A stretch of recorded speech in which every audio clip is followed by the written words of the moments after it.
Montrer les coulisses des tiers-lieux, c'est la mission que l'ANCT, l'Agence nationale de la cohésion des territoires, a confiée à l'équipe du WIP pour comprendre comment on monte un tiers-lieu, comment il fonctionne au quotidien, quels partenariats se créent entre des acteurs publics, privés, associatifs, citoyens pour faire vivre ces projets. Nous allons aller visiter 7 tiers-lieux, labellisés par l'État Fabrique de territoire, tous très différents.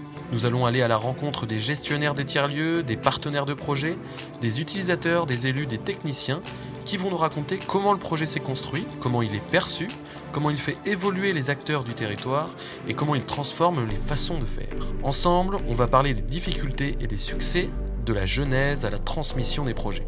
Dans les coulisses des tiers-lieux, on met en lumière ce qu'on ne voit pas pour vous aider à mieux comprendre ces lieux si singuliers. Épisode 3, le 2-4. Aujourd'hui, on se rend au 2-4, un tiers-lieu labellisé Fabrique de territoire en 2020 et situé à Pré-en-Paille, commune rurale de Mayenne, dans la région Pays de la Loire. Nous allons rencontrer les fondateurs du projet, le maire de la commune et les nouveaux arrivants qui gravitent autour de cette ancienne friche artisanale, aujourd'hui occupée par les associations fondatrices, leurs adhérents, bénéficiaires et les derniers arrivants, les coworkers. Avec eux, nous allons interroger comment un tiers-lieu peut être un support quotidien d'action culturelle et sociale de proximité, au service de ses habitants et des nouveaux arrivants. Nous étudierons aussi la façon dont les liens se tissent entre la collectivité et le collectif porteur du tiers-lieu. Et enfin, nous allons aussi appréhender le temps long du projet et les questionnements perpétuels qu'il induit. Pour commencer et comprendre où nous avons mis les pieds, nous avons rencontré le maire de Pré-en-Paille, Denis Gélin, qui nous contextualise la situation de cette commune rurale. On est 2350 habitants, une commune rurale. Voilà, mais qui a quand même la spécificité d'être sur un axe routier important, la nationale 12, qui nous permet encore d'avoir des commerces, d'avoir un nombre assez important. On a un tissu artisanal aussi qui est assez bien développé et un peu industriel, mais avec des entreprises plutôt de 50-70 personnes. On a la chance aussi d'avoir des équipements scolaires assez importants. On a 2 écoles, une publique et une privée. On a un collège, on a une MFR, ce qui représente 650 élèves. Sur une population de 2350, voilà, la proportion est plutôt bonne. On est parti sur une redynamisation de centre-bourg dès le début de notre premier mandat. Ça a été une de nos priorités. Redynamiser le centre-bourg, ça tombe bien. Le bâtiment occupé par le collectif de 4 est installé dans cette zone. On retrouve désormais Julie Aubry, coordinatrice du tiers-lieu, qui elle nous présente les personnes et entités qui composent le collectif. Il y a le Secours Populaire et Paillasso Locaux qui forment toutes les deux le collectif de 4. Et en plus de ces 2 entités juridiques, il y a aussi les super adhérents qu'on appelle ici, qui sont dans d'autres tiers-lieux appelés les coworkers, qui travaillent ici, qui ont un bureau et ou un atelier. Et en plus de ces gens-là, il y a aussi les bénévoles de 4 qui viennent là sans avoir de casquette. Mais pour vivre le lieu, pour peut-être s'investir demain, pour s'investir peut-être déjà. Et c'est quoi le profil des super adhérents ?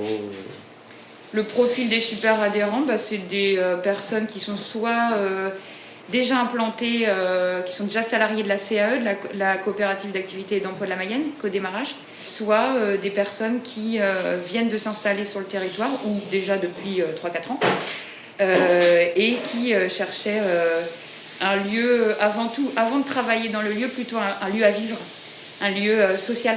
Et puis, oui, des gens qui veulent avant tout pas se sentir isolés.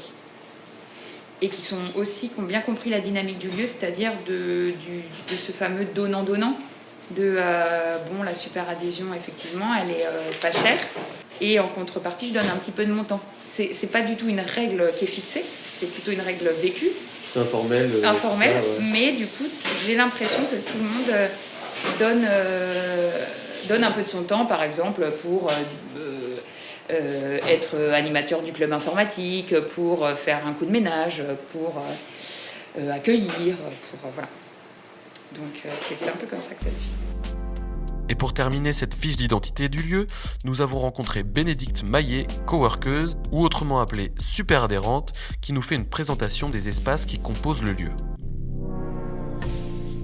Le 2-4, à une époque on parlait d'un gros paquebot, c'est un espèce de navire un peu moche qui est dans le centre-bourg d'une commune de 2000 habitants et qui est en perpétuel mouvement et de l'intérieur, mais aussi en termes d'architecture et d'aménagement. C'est environ 1000 mètres carrés dans lequel, qui sont répartis en fonction des usages que les gens y développent. Donc c'est toujours prêt à bouger, mais en l'état actuel des choses, il y a une boutique solidaire qui est gérée par le comité de Pré-en-Pail du Secours Populaire, qui est relié non pas dans l'espace mais dans les faits à un magasin de meubles géré par le Secours Populaire aussi, qui est à l'autre bout du bâtiment. Ça, c'est surtout les espaces du Secours Populaire. Il y a une ludothèque à côté qui est gérée par Payaso Loco, principalement. Et après, il y a des espaces qui sont partagés. Il y a un atelier qui est partagé, donc, qui peut servir autant à rénover des meubles pour des super adhérents qu'à fabriquer des jeux pour Payaso Loco, qu'à faire du tri pour le Secours Populaire. Il y a l'endroit où on est actuellement, qui est un peu le foyer de vie qu'on appelle l'orangerie, et qui donne sur un jardin, qui est un jardin partagé. Et à l'étage, il y a un grand plateau qui peut servir à tout le monde et à tous pour des réunions, des actions, des activités, des ateliers en fonction des profils. Il y a une salle qu'on appelle la salle de confidentialité parce qu'elle a été créée à la base à la demande du Secours Populaire pour faire les entretiens individuels, mais qui peut aussi servir de salle de visio pour les auto-entrepreneurs ou les profs d'université qui habitent le bâtiment. Et enfin, il y a un espace de travail ouvert et partagé. Maintenant que l'on a posé les bases, on peut revenir à la jeunesse du projet qui pose les fondations du collectif. Nous sommes en 2010 et l'association Secours Populaire et Payaso Loco sont à la recherche d'un local pour exercer leur mission. Ils ont identifié un bâtiment inoccupé, acquis par la mairie quelques années auparavant, mais resté dans un état plutôt précaire. Arnaud Maillet, salarié chez Payaso Loco, nous explique le temps long qu'il a fallu accepter avant de pouvoir s'installer dans les lieux. Donc on a tous besoin de locaux, on a tous des publics qu'on a envie de mélanger, et avec ce qui se passe justement dans ces actualités du moment, aussi bien la culture squat que l'architecture participative et qu'on peut réagir face au bâtiment d'une autre manière, quoi. On réalise en écrivant ensemble que ce bâtiment, c'est la façon de croiser les projets qui ne sera pas artificielle. En 2010 et demi, on réalise que si on ne le vend pas aux élus, eh ben en fait on n'est que des marginaux. Donc en fait il y a eu des visites, des trucs organisés, des rencontres. Les élus ça prend pas trop, quoi. Et puis un bâtiment vétuste avec un toit en amiante, sur le coup ça les gêne, quoi. Et puis on recourt à ce collectif d'archi qui du coup implante le bâtiment dans les équipements. Donc là ça fait vraiment de l'urbanisme. Qui du coup préfigure des transformations de façade et des fréquentations avec des services. Et en plus des élus qui du coup hésitent, avancent, reculent, tout ça fait qu'on met 2 ans et demi à obtenir l'accord de la municipalité pour rentrer dans le bâtiment. Et donc en 2012 et demi, on a la clé. Et en 2013, on fait la première opération de rénovation Habitella qui commence par le jardin. Une fois mis d'accord avec la ville, les deux associations fondatrices signent une convention de mise à disposition renouvelable tous les 5 ans. En 2013, Payaso Loco et le Secours Populaire s'installent dans un bâtiment très vétuste et avec très peu de budget. Mais comme nous l'explique Bénédicte Maillet, architecte de profession, quand il y a l'énergie et la force collective, la contrainte peut être vécue différemment. Les contraintes, on adore ça. Moi je suis fan de Georges Perec, je m'en cache pas du tout. Et du coup c'est lui qui m'a mis dans la tête quand je faisais mes études que la liberté venait de la contrainte et que du coup c'était les territoires d'expérimentation et de création et de créativité les plus propices à faire des bons projets. Vous l'aurez compris, les contraintes ne sont pas vécues comme des problèmes mais comme des amorces de sujets de réflexion. En témoigne le projet Habitella, qui nous est expliqué par le maire de Pré-en-Pail, puis par Bénédicte Maillet qui coordonne le festival. Et la particularité aussi de Payaso Loco avec le collectif de 4, c'est qu'ils veulent aussi travailler un petit peu notre politique à nous sur comment bien vivre chez nous. Et il y a toujours le festival Habitella qui est tous les 2 ans. Et ça doit faire la 4e édition qui a été faite l'année dernière. Pour réfléchir un petit peu sur les nouvelles formes d'habitat. Donc il y a des ateliers qui sont mis en place dès le mois de janvier avec des élus, avec des citoyens, il y a de la participation collective. Nous, on aide aussi financièrement pour faire les travaux. La municipalité a toujours eu l'objectif de dire que l'investissement qu'on mettait, c'était pour améliorer le bâtiment. Et ça permet aussi de débloquer certaines subventions, surtout leader à côté. L'enjeu, c'est d'avoir vécu ce truc, d'avoir à un moment s'être retrouvé en situation de échanger sur des enjeux communs, prendre des décisions collectives, les confier à des archis qu'on n'a jamais vus parce qu'on a admis qu'ils avaient une compétence qu'on n'avait pas en notre sein et du coup qu'ils allaient répondre grâce aux recommandations qu'on a fait à des questions auxquelles on n'était pas en mesure de répondre nous-mêmes, et après de le fabriquer en chantier et du coup d'être fatigué, d'être heureux, de se disputer, de se réconcilier, de manger ensemble, de rire ensemble, d'avoir peur de ne pas y arriver, d'avoir peur de ne pas livrer à l'heure, d'ailleurs ne pas livrer à l'heure, de faire face à ça, et puis après de tout d'un coup faire un barbecue, de se retourner et de se dire waouh, ça s'explique pas en fait, ça s'explique aux financeurs potentiels, ça s'explique aux élus et aux gens qui nous accueillent sur un territoire, ça s'explique à d'autres gens qui portent des projets, mais ça s'explique pas aux gens qui viennent vivre ce projet-là. C'est trop compliqué. On n'explique pas aux gens, on le vit ensemble. Pour résumer, le festival Habitella mobilise des architectes financés par les fonds européens, des artistes financés par une subvention DRAC, les habitants et usagers du 2-4. Et ce sont la collectivité et la Caisse des dépôts qui financent les travaux. Et c'est justement cette idée de faire ensemble qui a permis au collectif de convaincre les élus, de leur faire confiance, mais aussi de mobiliser les habitants à participer au projet. Donc, côté réhabilitation du bâtiment, le collectif accepte le temps long et une amélioration au long cours.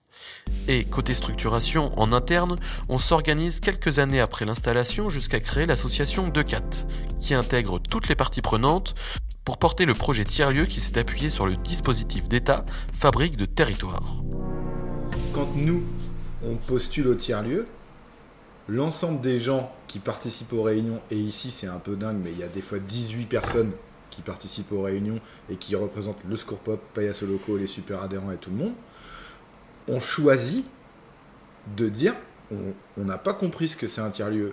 Mais par contre, là, aujourd'hui, on comprend qu'il y a possibilité de convoquer une manne financière qui va nous mettre des coups de pied au cul pour nous structurer et éventuellement nous donner de la marge de manœuvre pour porter des nouveaux projets. Là, Fabrique de territoire, ça vous a permis de créer le poste de coordination et de permanence. Ça change quoi d'avoir ce poste aujourd'hui dans le fonctionnement du 2-4 ? La fluidité ? Moi, je dirais quand même une appropriation du 2-4 lui-même. Oui. C'est-à-dire de plus être une somme d'entités juxtaposées dans le même bâtiment, mais de comprendre qu'en fait, ce bâtiment-là, le fait d'être ensemble dedans, ça crée un espèce de plus à tout le monde.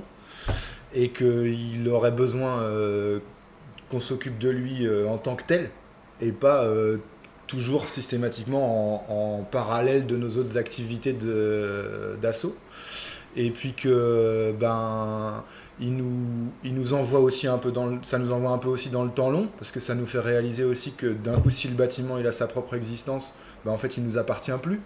Et donc du coup il faut que nous on conscientise qu'on est en train de gérer un équipement public qui est géré par nous aujourd'hui, mais qui, grâce à la rénovation qu'on lui apporte, pourra être un équipement public, même si nous, on décide d'en partir. Que du coup, la communauté qui est de super adhérents, etc., elle est traitée comme telle, et plus comme un bout d'un projet d'une des assos qui ne sait pas bien le mener parce qu'elle a trop d'activités par ailleurs. Donc quand même, le fait d'être labellisé Fabrique de territoire, d'avoir de la coordination et que le sujet soit sur la table régulièrement, qu'on ait des assemblées régulières, que du coup il y ait une structuration qui soit mise en place, qu'il y ait des moyens pour se faire accompagner, parce qu'on s'est fait accompagner pendant 6 mois sur qui on est, pourquoi on le fait, etc., quel va être le modèle de structuration qui va nous correspondre, machin bidule. Donc du coup le label et la fabrique, ça nous a apporté ça. Nous avons posé la question au maire de la commune, quel rapport il avait, lui et son équipe, avec cette notion de tiers-lieu. Parce que le tiers-lieu, c'est vague et il y a beaucoup de choses dans le tiers-lieu et j'ai l'impression que tout le monde met tout dans le tiers-lieu maintenant. Donc on a un peu du mal à se retrouver. Nous, l'avantage ici, c'est que c'est eux qui ont lancé tout seul le tiers-lieu. Et nous, on a été au courant, mais ils ne se sont pas dit, voilà, on a besoin tout de suite de la collectivité pour lancer un tiers-lieu. Ils étaient déjà dans cette optique-là, déjà. Ouais, c'est le tiers-lieu qui a fait que ça a permis d'apporter un plus pour leur collectif. Mais ils nous ont demandé si on voulait les suivre, si on voulait les soutenir, mais c'est eux qui ont tout porté. Et ça, pour nous, c'est super. Bénédicte et Arnaud Maillet, membres du collectif de 4, sont conscients de cette nébuleuse autour du tiers-lieu. Ils nous expliquent leur posture. Donc du coup, ça crée des zones de flou que nous, on revendique en disant on ne veut pas clarifier quelque chose parce qu'on ne veut pas établir une feuille de route sur les 10 prochaines années parce qu'on veut être capable de s'adapter à la réalité.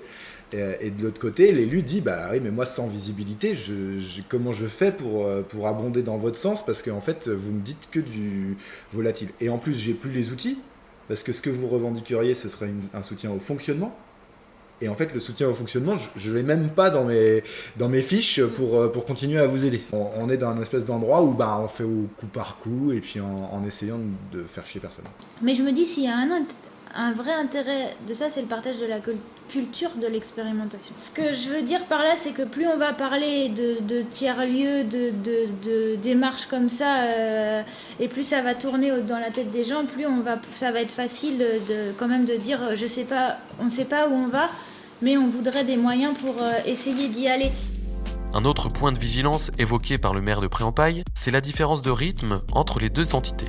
Pour lui, cela nécessite du dialogue et une bonne communication.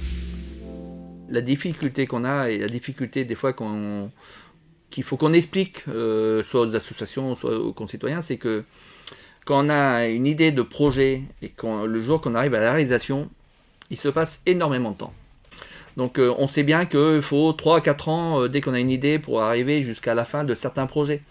On sent qu'il y a une demande qui est là, mais nous, le dossier va pas aller aussi vite qu'ils espèrent. Mais on a toujours eu du dialogue. Dès qu'ils ont un besoin, ma porte elle est ouverte et on les reçoit avec grand plaisir. On essaie de trouver des solutions ensemble. Je pense qu'un tiers-lieu qui est porté par un collectif, comme une association comme le 2-4, c'est plus profitable. Parce que ils ont bien leurs idées à eux, ils sont vraiment inclus à fond dans leurs projets. Une collectivité, on a plusieurs projets, on aurait peut-être moins le temps de travailler dessus. Donc, s'ils ont un collectif qui a envie d'y travailler, je pense qu'il faut de l'écoute. Ici, à Pré-en-Pail, la collectivité a bien compris la nécessité d'un tiers-lieu comme le 2-4 qui participe à l'attractivité du territoire de par son rôle social, sa programmation culturelle et son activité économique avec une proposition de coworking qui prend aussi le rôle de booster pour les porteurs de projets qui se lancent. À ce propos, nous avons rencontré Clotilde Béjuge et Nicolas Poinceau, des néo-ruraux arrivés sur le territoire il y a quelques années et qui se sont intégrés à la population, notamment grâce au 2-4 et à leur implication qu'ils ont pu donner dans un premier temps en tant que bénévoles. Après s'être bien installés, Clotilde et Nicolas ont tissé leur réseau. Ils ont lancé leur projet entrepreneurial, l'Étimbule, une structure qui propose à quelques kilomètres du tiers-lieu un catalogue de services et d'ateliers autour de la nature et de la préhistoire. Je pense que l'histoire récente de l'Étimbule, on peut parler beaucoup du booster et du départ avec le 2-4. Notre projet personnel, il a mis quelques années, 3 ans à venir, et il a émergé aussi avec des gens d'ici, en fait. Et aujourd'hui, donc ça fait 3 ans que l'Étimbule existe. C'est quoi vos liens avec le 2-4 Comment ça continue? Est-ce que c'est quelque chose d'important pour vous, ces liens qui perdurent, et est-ce qu'ils ont évolué? Ils ont forcément évolué un petit peu, mais il y a des choses qui perdurent. L'envie de faire ensemble déjà, et puis c'est toujours notre base arrière. On vient moins souvent, mais on vient toujours travailler ici d'un point de vue bureautique. On sait qu'on a cette possibilité-là. On a le côté réunion, salle de bureau qu'on utilise ponctuellement. On fait nos AG ici, par exemple. Ça permet aussi plus facilement d'avoir un pied dans le bourg. Ça permet aussi peut-être plus facilement aux élus de pointer leur nez que de grimper là-haut, parce que c'est toujours difficile de grimper là-haut.